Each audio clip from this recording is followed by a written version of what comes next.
Good morning class. मैं श्री दीपचंद चौधरी महाविद्यालय Lalitpur college से। आज हम आपको BA final year home science का फर्स्ट पेपर पढ़ा रहे हैं, वस्त्र विज्ञान।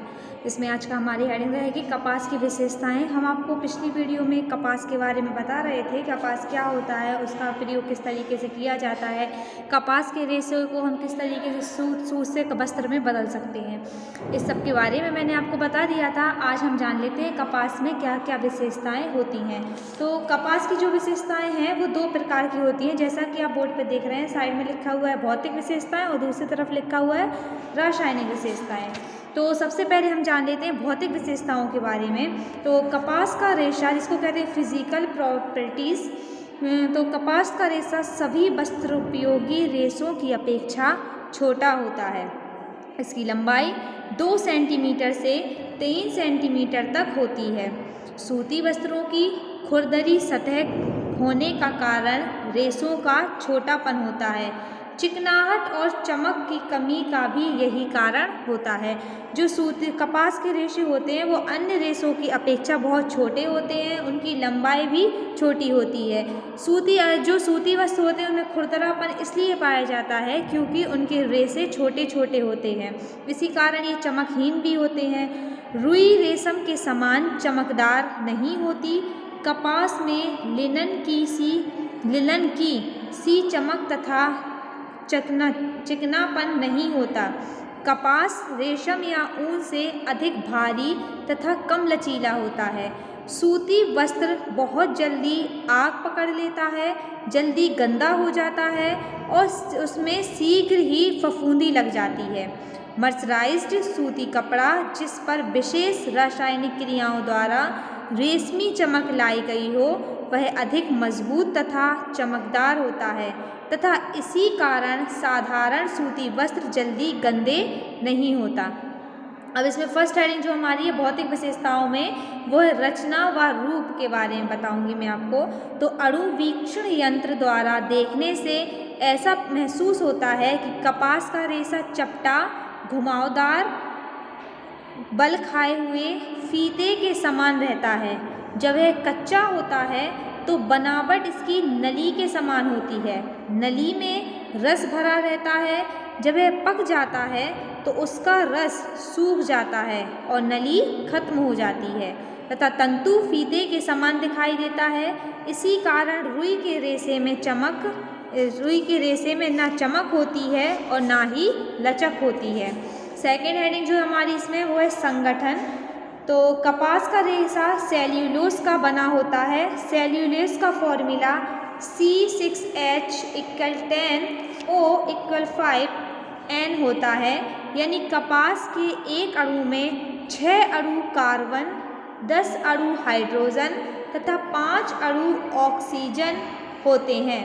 कपास में 40 से 90% तक सेल्यूलोज व 5 से 8% तक जल होता है। कुछ प्राकृतिक अशुद्धियाँ भी विद्यमान होती हैं। विरंजित कपास सबसे शुद्ध होते हैं। अब थर्ड हेडिंग जो हमारी है भौतिक विशेषताओं में, तो लंबाई तथा व्यास।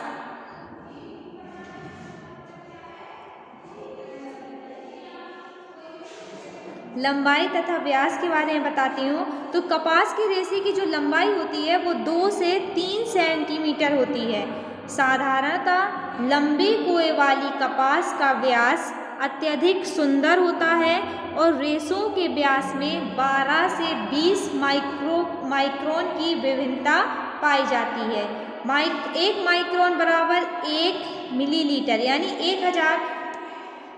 अब बता देती हूँ रंग एवं चमक के बारे में। तो कच्ची अवस्था में इसके रेशे भूरे रंग के होते हैं। जब कपास का बीज कच्चा होता है तो इस अवस्था में इसका जो रेशा होता है वो भूरा होता है इसका रंग, क्योंकि इसमें नाइट्रोजन उपस्थित होते हैं। पकने के बाद ये रेशे सफ़ेद रंग के हो जाते हैं और सभी प्राकृतिक रेशों में कपास का रेशा ही सफ़ेद होता है, परंतु कई बार धूप आदि के कारण इसके रेशे पीले दिखाई देते हैं।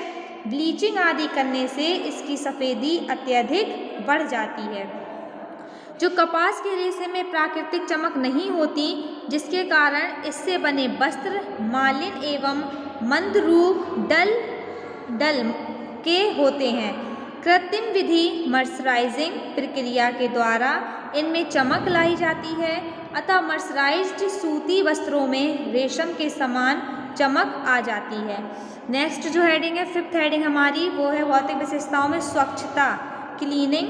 तो कपास का रेशा दूसरे चिकने रेशों जैसे रेशम, लिनेन और रेयॉन के समान तो स्वच्छ नहीं होता, लेकिन अन्य रेशों की अपेक्षा इसकी धुलाई अत्यधिक आसानी से की जा सकती है। यह रेशा उन सब रेशों में श्रेष्ठ माना जाता है जिनकी नियमित धुलाई की आवश्यकता होती है। तो ये हो गई स्वच्छता के बारे में। अब हम आपको बताते हैं ऐंठन ट्विस्टिंग। तो समुद्री द्वीपों की रुई में सर्वाधिक ऐंठन की शक्ति पाई जाती है। पहले यह ऐंठन 1 इंच में लगभग 400 तक पाई जाती है। अमेरिकन कपास में औसतन यह ऐंठन 200 से 250 मतलब 250% तक पाई जाती है, और भारतीय कपास में यह लगभग 200% तक होती है। जिस कपास में जितनी अधिक ऐंठन की शक्ति होगी उसका सूत उतना ही अधिक मजबूत होता है। मतलब जो समुद्री कपास होता है वो 400 का होता है ऐंठन उसकी, तो वो कपास सबसे ज़्यादा मजबूत माना जाता है। फिर उसके बाद अमेरिकन जो कपास होता है वो होता है 250%, तो ये मजबूत होता है। और सबसे भारत का जो कपास होता है वो 100% होता है, तो इसकी मजबूती थोड़ी कम होती है, ऐंठन कम होती है। अब बता देते हैं मजबूती के बारे में है। नेक्स्ट हेडिंग है 7वीं मजबूती। तो स्ट्रेंथ, यदि मजबूती के हिसाब से समस्त प्राकृतिक रेशों का परीक्षण किया जाए तो कपास का स्थान बीच का होता है, मध्य का होगा। कपास की अपेक्षा रेशम और लिनेन अधिक मजबूत होते हैं, जबकि ऊन कम शक्तिशाली होता है। कपास सूखी दशा की अपेक्षा गीली दशा में अधिक मजबूत होता है, जबकि रेशम और ऊन गीली दशा में कमज़ोर हो जाते और कास्टिक सोडे के प्रयोग से इसकी मजबूती में और अधिक वृद्धि की जा सकती है। इस प्रक्रिया को मर्सराइजिंग कहते हैं। इससे वस्त्रों में चमक तथा रंगों के प्रति सादृश्यता आ जाती है। नेक्स्ट जो हेडिंग है हमारी 8वीं, वो है नमी सोखने की क्षमता, ऑब्जर्वेंसी। तो कपास की सामान्य नमी 8.5% आंकी गई है। रुई के क्रय विक्रय के अवसर पर भी इसका ही ध्यान रखा जाता है। रुई में लिनन की भांति नमी सोखने की शक्ति होती है, किंतु इसमें नमी अपेक्षाकृत अधिक टिकती है।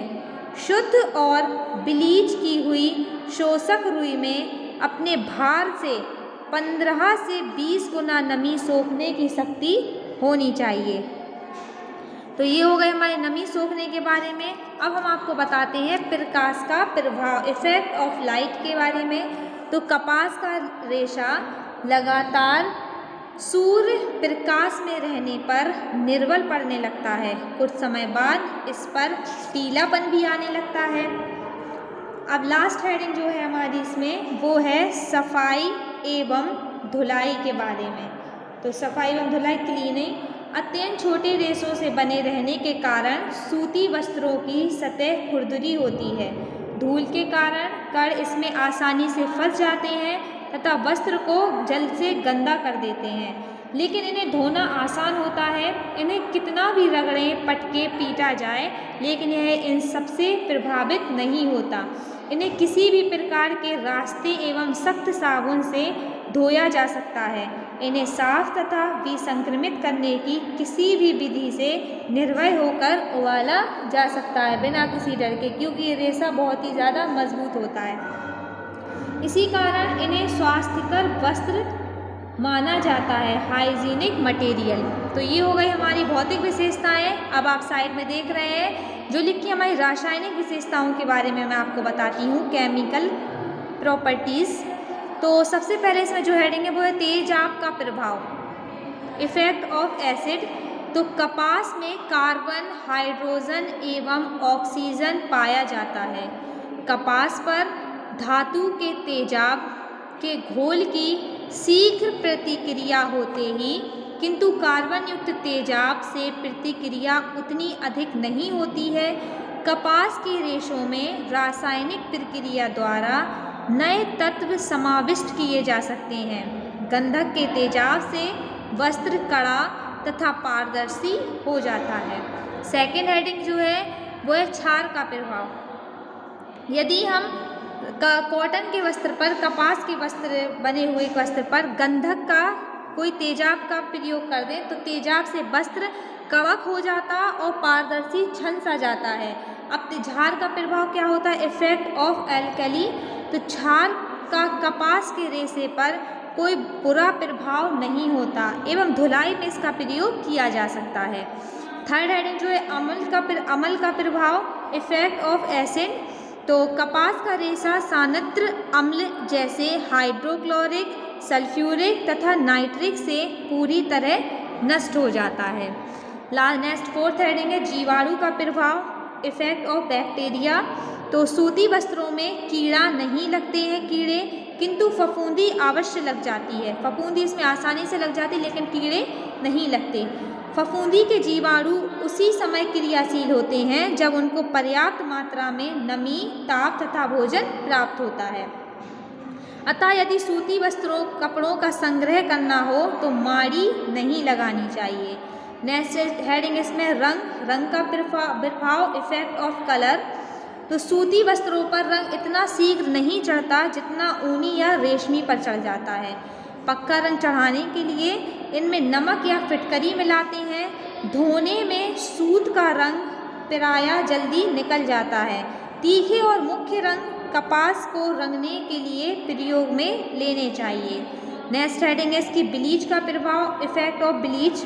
तो श्वेत सूती वस्त्रों को ब्लीच करने के लिए किसी भी ब्लीच का प्रयोग किया जा सकता है।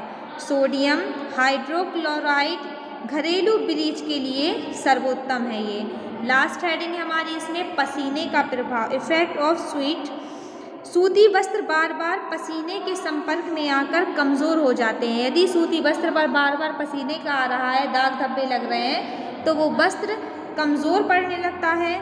अगर पसीने युक्त वस्त्रों को बिना धोए ही इकट्ठा करके रखते हैं तो इसका प्रभाव स्पष्ट रूप से दृष्टिगोचर होता है।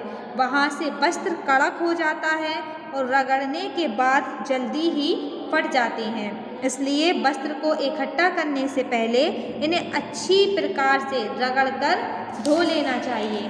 तो ये जो हमारा चैप्टर चल रहा था कपास वाला, ये यही कंप्लीट होता है। अब हम न्यू वीडियो में लेके आएंगे न्यू टॉपिक, न्यू चैप्टर जो रहेगा लिनन के बारे में। लिनन की खेती किस प्रकार होती है, उसका रासायनिक प्रभाव, उसकी प्रक्रिया, इन सब के बारे में आपको बताया जाएगा।